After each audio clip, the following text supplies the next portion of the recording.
আমি কোনো জল্পনার অবসান করতে আসিনি। আমরা জল্পনা কল্পনায় বিশ্বাস করি না, আমরা বাস্তবে বিশ্বাস করি। 150 জনের বেশি কর্মী আমার সামনে প্রাণ দিয়েছে। সেই আবেগ বুকের মধ্যে, সে আগুনটা আছে, আমার নয়, বাংলার লক্ষ লক্ষ কোটি কোটি কর্মীর আগুন আছে। সেই আগুন নিভতে দেবো না আমরা, যতই বৃষ্টি হোক।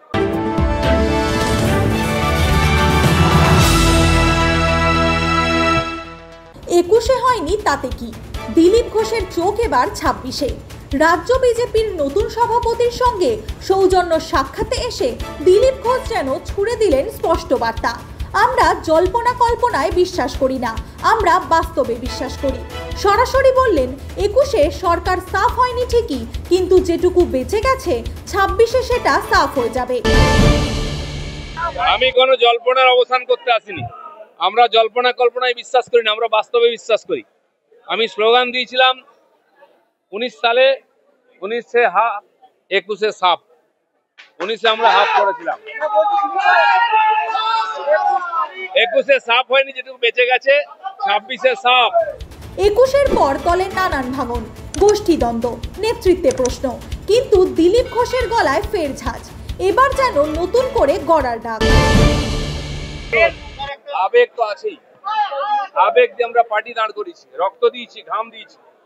150 জনের বেশি কর্মী আমার সামনে প্রাণ দিয়েছে। সেই আবেগ বুকের মধ্যে, সে আগুনটা আছে, আমার নয়, বাংলার লক্ষ লক্ষ কোটি কোটি কর্মীর আগুন আছে। সেই আগুন নিভতে দেবো না আমরা, যতই বৃষ্টি হোক। আর এই আগুনই আমাদের। লোকসভা ভোটকে পাখির চোখ করেই কি তবে শুরু হলো বিজেপির নতুন ইনিংস?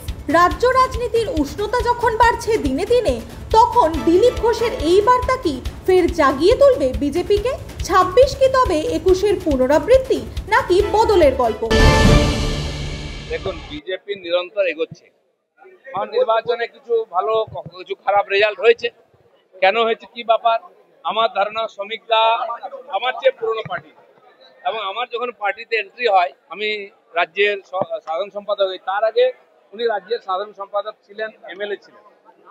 আর সংযোগবশত আমাকে উনি বিধানসভার নেতা হতে ওনার জায়গায় জায়গা দেওয়া হয়, এবং আমিও ওনার জায়গা ধরে হাঁটতে আরম্ভ করি। আমি রাজ্য সভাপতি হই, তারপরে এমএলএ হই, এমপি হই। তো তিনি আমার যে সিনিয়র লিডার, আমার তার প্রতি শ্রদ্ধা আছে।